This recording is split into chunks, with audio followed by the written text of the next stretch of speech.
Well, I think we can go ahead and get started. Моя презентация будет по-английски, к сожалению, мой уровень языка по-русски не очень хороший, но если вы не понимаете, моя коллега Юлия, может быть, помогает вам. No, my name is Ed O'Brien. I work at the United States Embassy here in Kiev. I'm a consular officer right now, but by specialization, I'm an economics officer. I worked in Saudi Arabia before this, near where the oil is, and tracking economic issues. But here in Kiev, we came to Kiev because my wife is from this part of the world. She's Belarusian, and we wanted to get our kids back close to grandma and speaking Russian and remembering where they're from. So we chose to come here. We're very excited to be here, and since I had a background in economics, then I cover the business portfolio right now. And so tonight we're just going to talk about some of the unique aspects of getting a U.S. visa for business travel. I'm going to go through, the presentation is pretty basic, pretty simple. We'll go through, and then at the end we'll have a lot of time for questions. So we look at business travel at the embassy as one of our most important things that we facilitate. We see trade between Ukraine and America as one of the biggest parts of our relationship.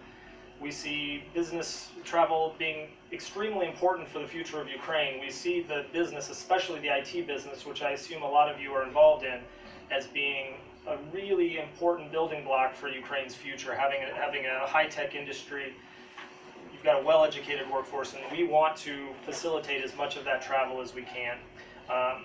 One thing that's just to note, you can apply for visas anywhere in the world. You can actually apply at any embassy in the world. We have a lot of people that think because you're Ukrainian, you have to apply in Ukraine. It's not actually true. You really should apply at the place where you have the strongest connection. So if, for example, you were working in France for the last 10 years, and you'd lived there and that's where your job was, you would be better off applying in France because they would understand your situation. But for the most part, most Ukrainians will apply here in Ukraine. So for business travel, we're mostly talking about what we call a B1, B2 visa, and that's a combined business and tourism visa. There's the handouts that my colleague left you describe some of the different classes of travel that are used under this visa. So the combination visa, though, means that you can go on a business trip, you can go to Disney World, whatever your purpose of travel is, as long as it fits in the categories we'll talk about. So some of the most common that we would see, that we would expect business travelers here in Ukraine are stuff like business meetings, particularly in the IT sector and the tech sector. We commonly see people going to their partner companies in the US. If say you're a software developer and you're going to meet your client company, if you are a startup with a new product and you're going to go meet with a partner that's going to sell it, or for business meetings, or to present it at a trade show. All of that is what we would consider perfectly normal business travel. And the big difference, I guess, before we get too far in, is that business travel is going to do business as opposed to going to do work. Where we run into trouble, and we'll talk about a little bit more later, is when you're going to actually do work and earn money in America versus going to do business and then come back to Ukraine to actually do the work. So one of the important things is that you're not receiving salary or income from a U.S. company in most of these cases, but a company can pay your expenses, can pay your per diem. And it is possible, if you're working for a U.S. company, to go have meetings there. It's not a cut and dried rule, but typically you're not going there to do work for a company that's hired you. So just for example, if you're a software developer who's working for a U.S. client and the U.S. client pays you directly, if it's permissible for you to go have a meeting with them about the project. We oftentimes will see them, they'll pay for you to travel, you'll meet their team, you'll go over the project, the requirements, you might spend a week or two there, and you may even sit down and do a little bit of code or a little bit of work, but for the most part you're going to understand the project, to negotiate, to figure out what exactly you're going to do, and then you're going to return to Ukraine to do the work. Versus you're going to go to America, you're going to spend 2 or 3 weeks doing the project and then come back, and that we would consider work, and then you'll need a different class of visa, and we'll talk about that later. It's important to note, if you are paid directly by a U.S. company and you're going to meet that company, when you come for the interview, it's important to stress that you're only going for business meetings. You're only going to discuss the project. You're not going to do the project. You're not going to do work. You're just going for business meetings. It's important to stress that when you're at the meetings. So other things like making sales. So if you're a salesman for an IT company here, or you have a product, or your company is trying to sell something in America, you can go to do sales. If you're presenting at a trade show, you can go to present to work at the trade show. That's, even though you're working for your company, your main source of income is still coming from Ukraine. Some other things that's a little bit more unique and maybe not as common, but maybe will become more common as some of these industries grow here, is if your company sells a product to a U.S. company, and then you want to have your people install it, or they want your people to install it, then that can be done under this normal B1, B2 visa. But, and this is important, you have to specify that the Ukrainian company will install it in the original purchase contract. This is just a peculiarity of our law. So it's important, if you sell a product to an American company that you plan to install, include everything in the first contract. Service, warranty work, all that needs to be included. If you come back and try to do it later, a lot of times that's where we get into trouble. That's where you would have to contract with an American company to do it.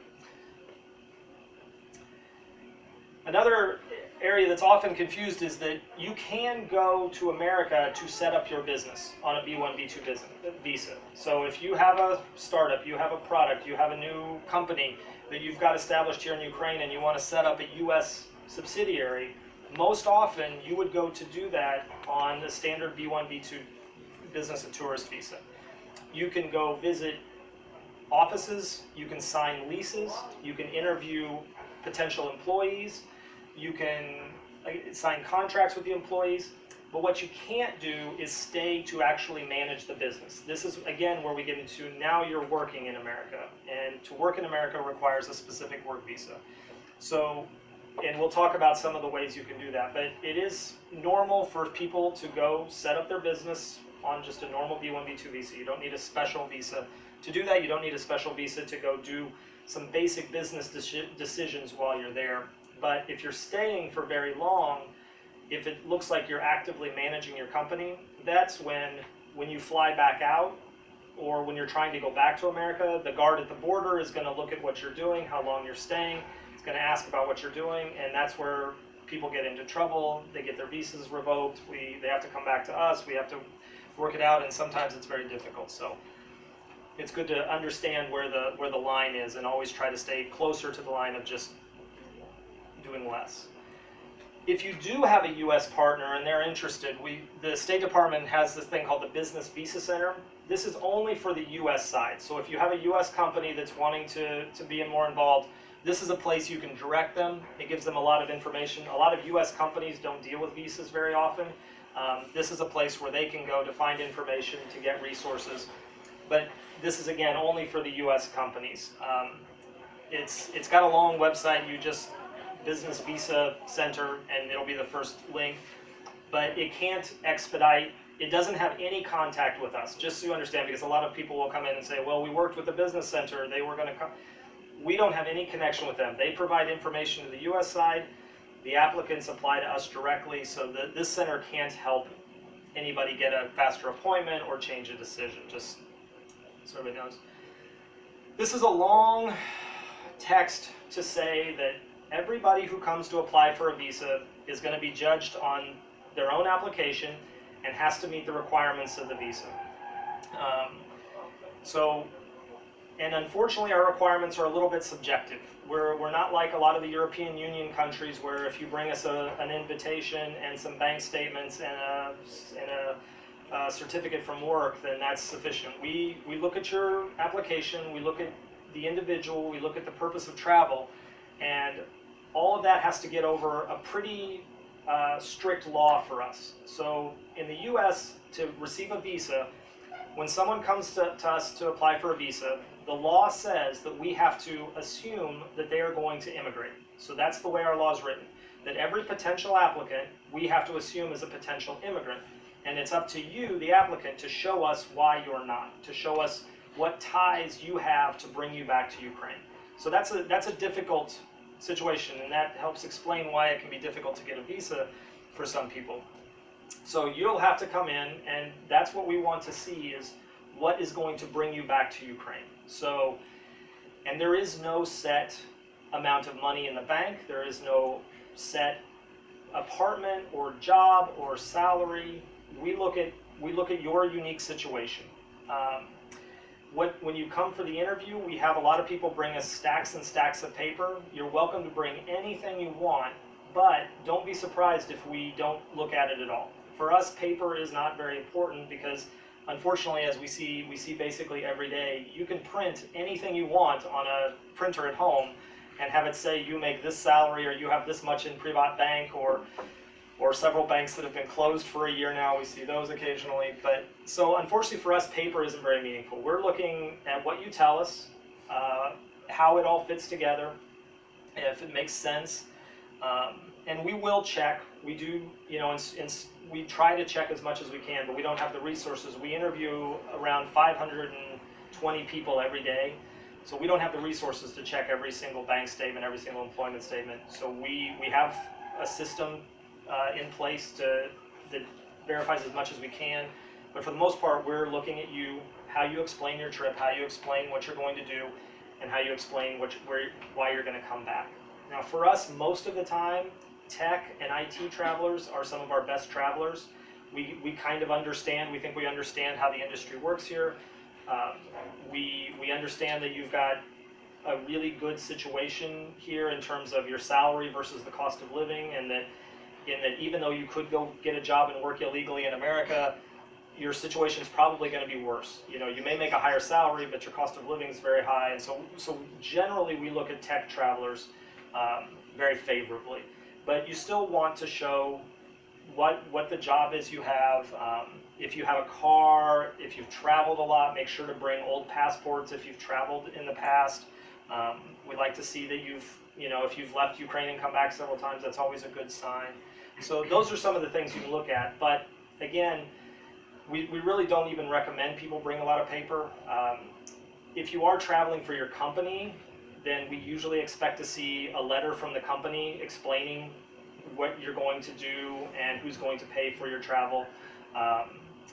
Or from the company you're going to in America, we usually expect to see a letter from them. That's sort of standard. But beyond that, it's really up to you. And as I say, I always feel bad when people bring me this giant binder, and sometimes we approve it without glancing at it. Sometimes we have to reject it without even glancing at it. But that's the nature of our system. So on the other side of it, so that's all for going to do business in the US, that you're going to come back and ultimately do the real work here in Ukraine. The other side is people that want to go actually work in America. And we have a lot of different visa classes for this, and we won't get into the details because any visa that you're going to get to work in America almost all of them will be initiated in America. So somebody in America is going to have to, you'll ultimately get a piece of paper from them, and you'll have the appointment, and then you'll come into us. The same with an L visa is a transfer from your company here to your company in America. So if your company has an office here and an office in America, and they want to transfer a worker, the office in America has to do all the paperwork, has to petition. There's a whole process they go through. And so by the time you come to us, you just have to explain to us what you're going to do, and we have to verify that everything that they wrote in the petition is accurate. An O visa is kind of a unique class. The original title was for an outstanding, extraordinary visa, and originally it was created for Nobel Prize winners or rock stars or people that were of that kind of, very high level, that we wanted to provide a visa class for that allowed them a little bit more flexibility. Again, though, it has to be started from America. But this is a class that's used more and more often by tech companies. It's still a little controversial, but there's a growing number of tech companies who are bringing over talented programmers, engineers, co-founders, CEO, people that they want to be the chief information officer, the chief technology officer. They can actually petition for them on an O visa, and it's complicated. That person really has to be pretty accomplished. They have to have won some awards, been published, really being recognized as being exemplary in their field. But that's one of the ways that we're trying to help facilitate some more tech travel, because we don't have a founder's visa or a startup visa or anything specific like that. The P and the Q visas would be a lot less common. Those are for performers and musicians, rock bands.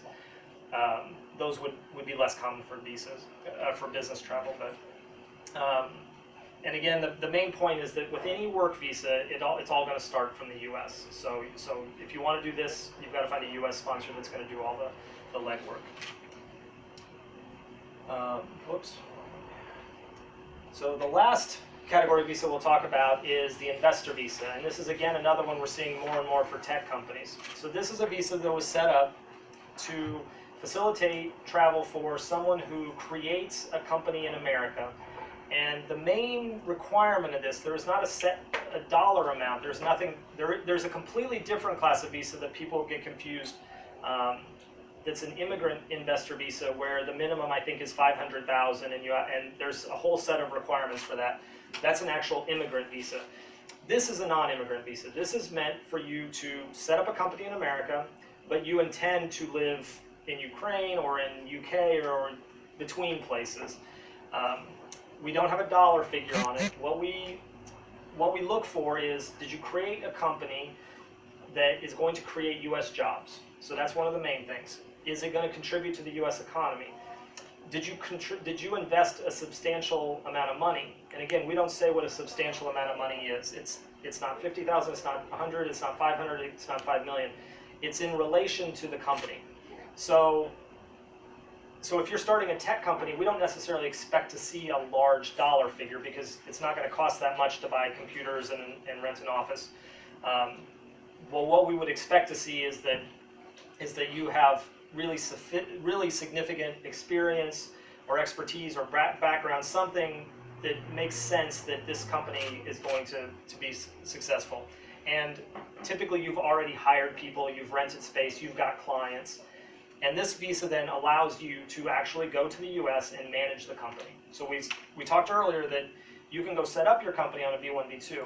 This would be the kind of visa that if you meet all of our requirements, then you can go and actually run it. Unfortunately, the terms for each country has a little bit different lengths of stay and entries, and Ukraine doesn't have a great set of terms right now. You have to come back and keep getting this visa. We're trying to improve that, but it allows you to go and do everything that you would do as having, like I say, any of those other work visas. And this is the one that you can do from here. You don't need somebody in America. Typically, we see people go through law firms when they do this, and we would generally say that's a good idea. It's not absolutely necessary, but there's law firms that do this all the time. They're going to make sure your paperwork is all in order and it's going to make sense. And we've got information on our websites about this. And this is something, we would always encourage people, because, like I say, this is a good deal for both countries. It's a good deal for America. If you go set up an office there, you hire people, you're employing salesmen or HR people or whatever it is there. That's good for America. It's good for Ukraine because it's setting up stronger connections. And again, though, it's a short-term temporary visa, though, so you do have to come back and reapply for it, depending on how long you're staying. Is there anything else I'm thinking about with that one?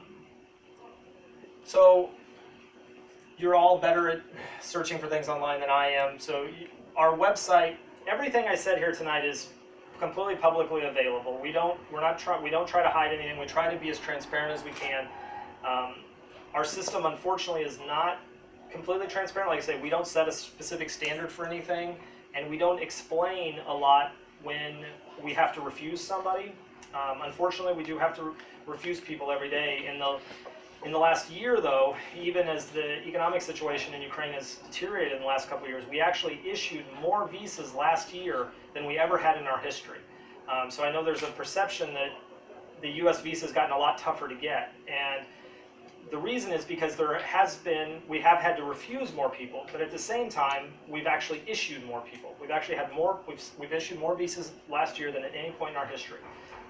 But because of the economic situation here, because of the economic situation in Russia and in the rest of Europe, where a lot of people used to be able to go get work, a lot of people are now trying to go to America for similar things. And as I say, unfortunately, we see a high level of fraud. We see a high level of sort of spurious applications, and that makes it really difficult for us. And that's why it's really important for you that when you come to an interview, you're really well prepared to state your case, explain it clearly. If you speak English, speak English. We all that work there speak Russian, or Ukrainian, but if you can speak English well, we're going to understand you better in English. So I'm always surprised when I have a long conversation with somebody in Russian and then they speak beautiful English, and I say, oh, I wish we would have started with this. But so that's just simple advice.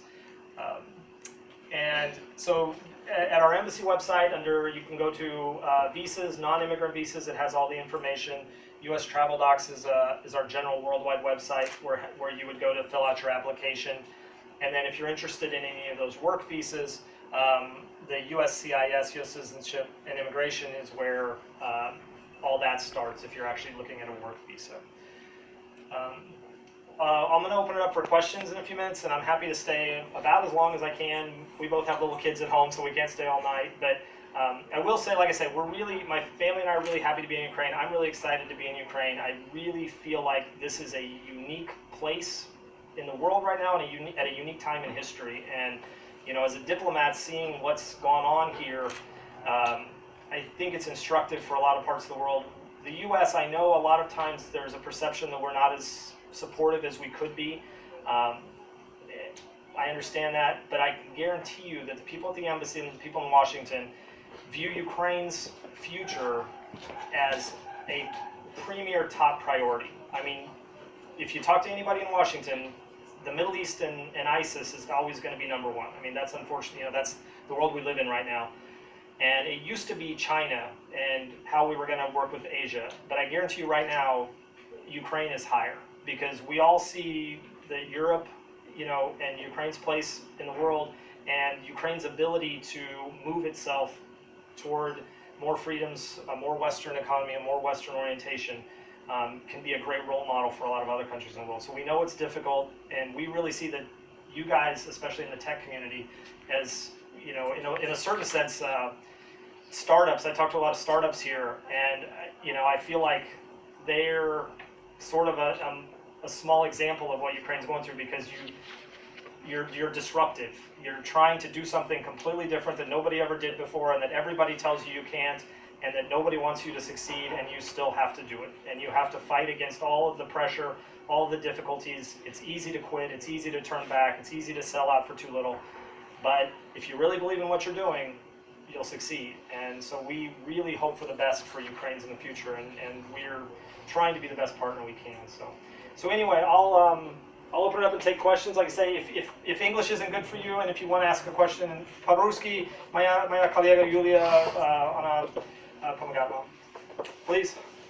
First of all, thank you for coming here. It's very plausible to see that you are so open to the questions, and you told us.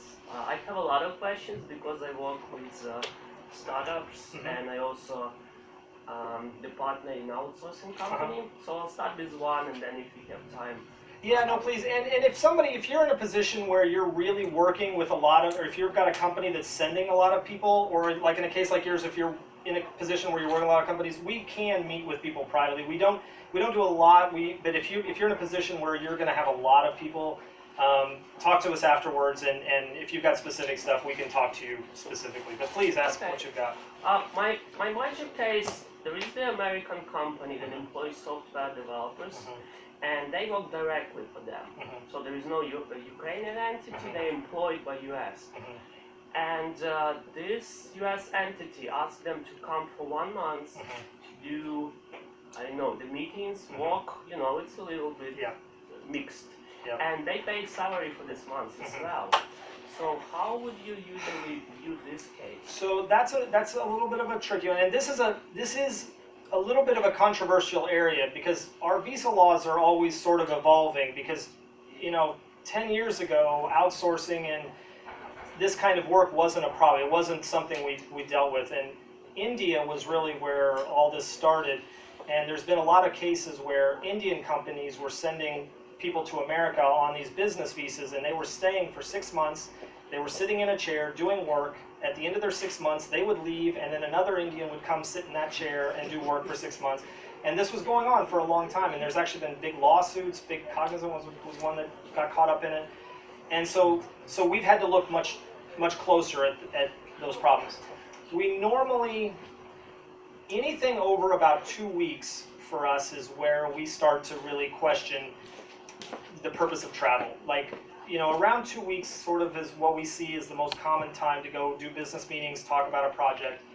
When it goes beyond that, especially if it's not like a major project for a major, that it's going to be a, multi-year, several hundred programmers working on, then we typically are going to look at it as they're probably going to be doing more work than we would normally allow. And so that's when being paid by a U.S. company becomes the most important factor.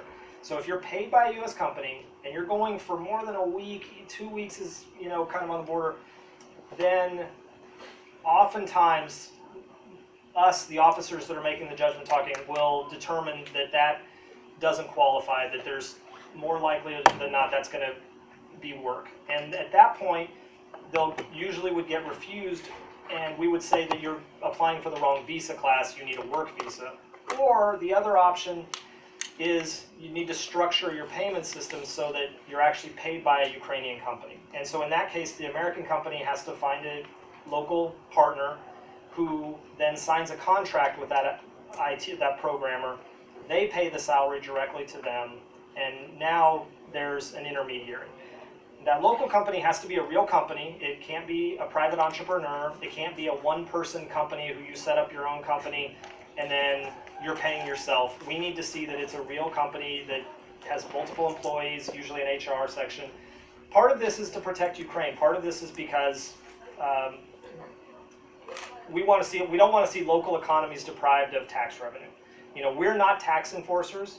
I promise you, we do not tell the government of Ukraine what your income is. I'm always surprised. I have people come in every day who write on their application that they make 3,000 hryvnias a month and they're driving a brand new Audi. And I say, but they say, well, this is what my certificate says I make. We don't care what officially you make. We're interested in what you really make, because for us, if you tell me you make 3,000 hryvnias a month, I'm going to say, well, I don't think you can afford to take this trip. So we would rather see what you really make. But we're not going to tell the government of Ukraine. We're not passing off information about your income. That's not our role. We don't have anything to do with that. But we are interested in seeing every country in the world, have its tax system not taken advantage of. So if you're working directly for an American company, then typically there is no taxes taken out of that. And so that's not really our main concern, but we do want to see that's all done legally in your country. So in that case, I would say very short trips, and making sure that when they come to the window that they explain very clearly that it's a business trip for meetings about the project, exactly what you're going to talk about, and that you're going to come back and do all the work here in Ukraine. Otherwise, structure it so that the payment is coming through Ukraine. And then if that's the case, as long as they're paid in Ukraine, they can go for longer periods of time.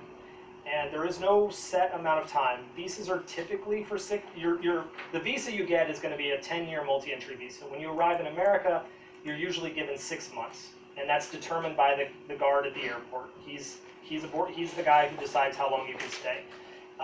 Typically it's 6 months. It could be 2 weeks. It could be 6 weeks. It depends on what you tell him and what he decides.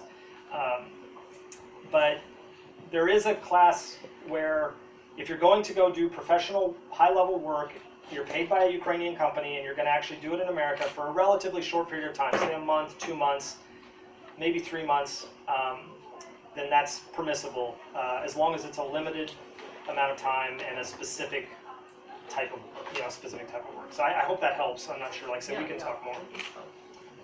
Anybody else? Otherwise, we can keep going, please. My name is Roman. I came from Washington D.C. Ah, excellent. Yeah. So I have a question. I have a small tax company in Washington D.C. and my partner, co-founder, he's from Ukraine. Mm-hmm. I'm originally from Ukraine too, but I live in the United States for 7 years already. And we were thinking to get him E2 visa, like what you just were talking about. And I was wondering, what is the requirements concerning revenue for the company or an amount of employees there? We don't have I can't tell you any requirements, and unfortunately we can't get in. I can chat with you just a little bit, but ultimately we have to go through the application process, and you'd come and visit and sit down with us, and we would go over it all. That's one good option in that case. Now, one of the things though is he's going to have to show, because it's for him, it's showing him as an investor, he's going to have to show what investment he's made. It doesn't have to strictly be a large sum of money. If he's got intellectual property, if he's got specific expertise, but typically we want to see that he's made a substantial investment. He himself has invested in it, or she has invested in the company. Now the other option you have would be an L visa, which honestly, it's a little more costly. I think in the beginning it's a little more time consuming, but it's a much better visa class because the E visa is a very short term. Right now, 3 months? 3 months. Yeah, right now we only issue it for 3 months, 2 entry for 3 months. It's just, every country has their own, and that's Ukraine right now. Whereas the L visa is 3 years multi-entry. So they can go back and forth for 3 years. And like I say, at the beginning it's going to be a little more costly, but if you're not having to come back every 3 months, and on the E you don't actually have to leave in 3 months. You can go, and if you stay, you can stay basically, I think, 3 years. You could stay for 3 years if you never leave the country. But as soon as you leave the country, you have to come back to us to get another E2 visa. You risk maybe not looking like it qualifies anymore. So the L, if you've got a company in the U.S. and it qualifies for an L, and I would definitely talk to a local lawyer about it. That's usually going to be just the better overall situation. But if he has made a substantial investment, if he's invested, in terms of revenue itself is great. It's not even absolutely necessary to have revenue. What we're looking for is that there's a really realistic chance you're going to be profitable. We really like to see that you've hired several Americans, and that you've got contracts, you've got sales, and we can see how this is going to turn into something. We don't set any limits for specific things. And the company's marginal for living. What's that? It's marginal for living. Yeah, and so so what we want to see is that the income that you're going to make is going to be substantially more than just would pay your living expenses. So if you say that, well, my company's I'm going to be able to make $40,000 a year at this company, that's not going to be sufficient for us because that's just enough for you to live. We expect for this kind of visa that, like I say, we don't set a number, but it's got to be more than just enough for you to survive on. Yeah, because right now, we generate the profit for 4 years. Mm-hmm. So it's around $120,000 per year. But next week we should deploy new software. Mm-hmm. We're working closely with IRS. It's about No, I would say, just from what you've told me, that business would have no trouble qualifying. The big question is, would he qualify as an investor? And part of that, we have to look at where the money, if he did invest cash, we have to look at where the cash came from. And it's just part of our process. Typically it's not a big problem, but whether or not he actually qualifies as an investor. It's a lot cheaper to do it. You can always take that route. He can go ahead and do all the stuff and apply with us. But the L visa ultimately sounds like it might be better. Okay, thank you so much. Yeah. And Kay, congratulations. That sounds like a great business. Anything you're working with the IRS is going to be a good business. It's a tough area to work. Yeah, it is. Once you get in with the U.S. government, you'll just keep going up. I know somebody has the question of why did my relative get refused, so don't be afraid to ask that too, but please. Are there any implications or any kind of restrictions for B1B2 visa holders owning and managing LLCs or C corporations in the US? So not for owning. You can own whatever you can own whatever you want in the U.S. You can go to the U.S. and sign contracts, sign deals. Where it gets into trouble is if you're sitting in the office making daily business decisions. So that's, and I know it's not clear in our law. There's not a set line, but what we're looking at is that you can own it, you can sort of be directing it on a high level, but if you're in there making daily business decisions, you know, you're sitting there basically working as a manager, that's where you need one of these other visas. Can it be done distantly? Yeah, exactly. So if you've got your business in the U.S. and you're sitting over here on Skype every day or the telephone talking, you can do that all day, every day. And you can fly and you can visit your business, you can have meetings with your staff. But if you're staying for very long, and I mean, you know, more than a month, would usually raise suspicions about, you know, what you're really, you know, if you're actually managing it on a day-to-day basis. Again, there's no set rules about any of this, but it's a judgment call for us at the embassy, and it's a judgment call for the officers at the airport that are reviewing your travel and asking you what you're doing, and so, but no, remotely. Absolutely, we encourage that. Is it the same for each position? I mean, CTO? Doesn't make any difference for like us. officers? No, for remotely, you can do anything you want. I mean, as far as, yeah, the law, I mean, as far as... Explain it, what everything was done, just remotely.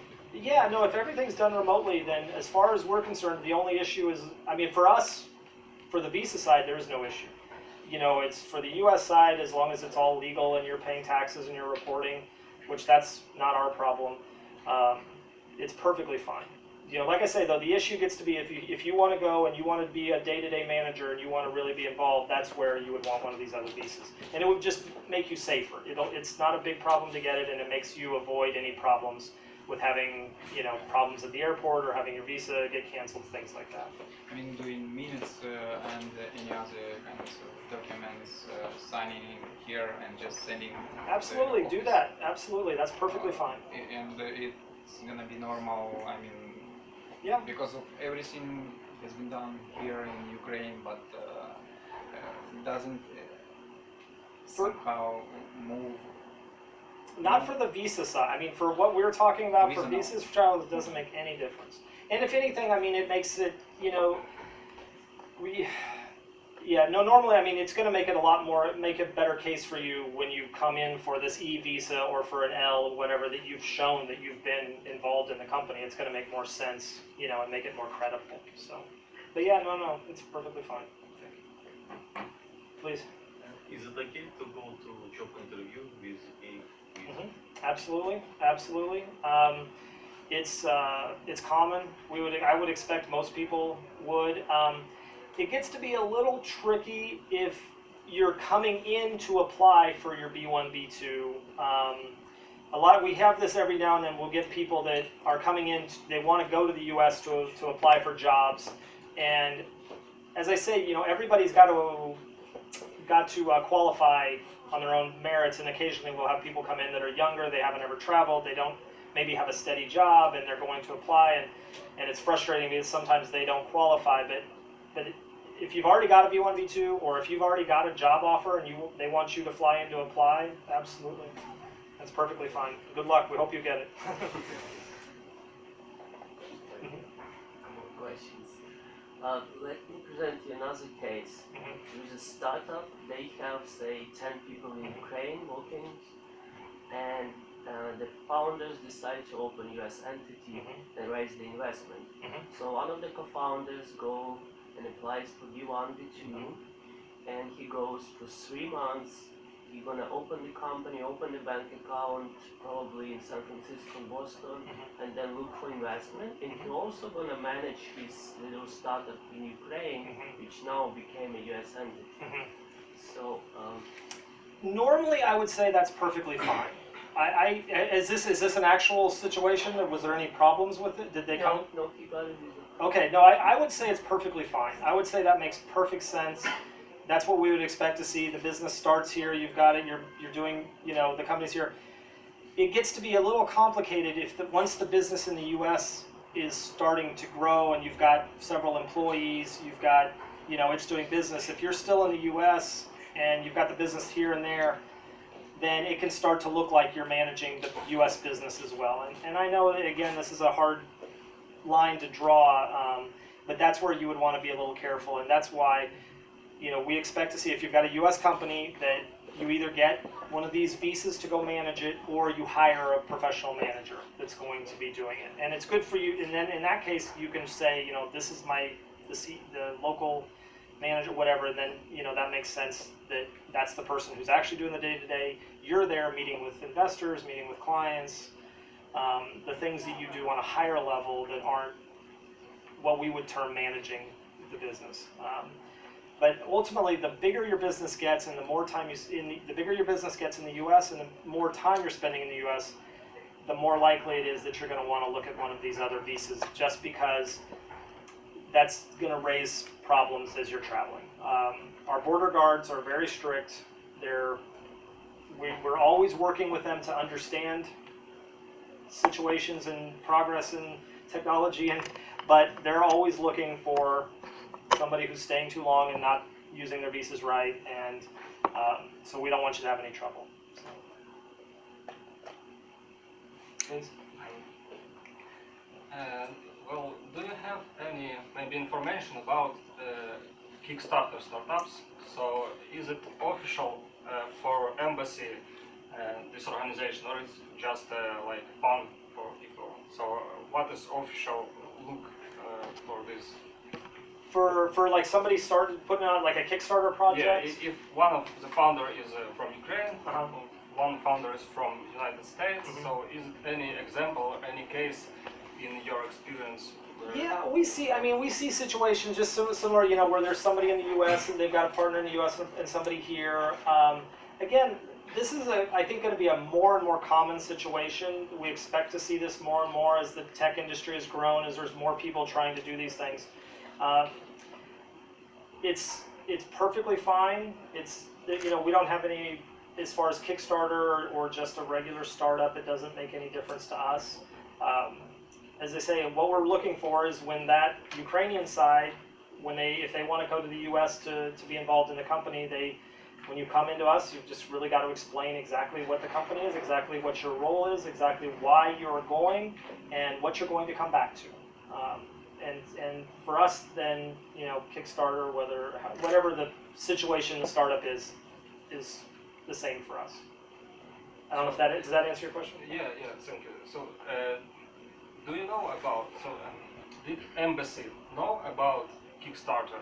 Oh yeah, oh yeah. I'm still waiting on something on Indiegogo for like 2 years now, but I don't know if any of you guys have anything on that. No, yeah, of course, we understand, and you know, we're trying our best to stay, you know, on top of the tech industry, the IT industry here in Ukraine. We're well connected with sort of the bigger companies who send a lot of people, you know, who the GlobalLogic's and EPOMs, because, you know, they're sending people to the U.S. for different projects all the time. So we understand what they do a lot better than a lot of the smaller companies. But that's why we try to come to these things. We can meet more people. We can understand a little bit more. And I just had a meeting with my colleagues 2 days ago where I talked about startups that I've talked to, the IT industry here in Ukraine, and, you know, accelerators. We've had people go to Y Combinator. I know Happy Farm's a big deal here, and so that they understand, you know, and so when they see these things, you know, most of my colleagues are pretty well educated, pretty well, you know, versed in the world and what's going on. But we want to make sure that when you come to the window, that they've heard of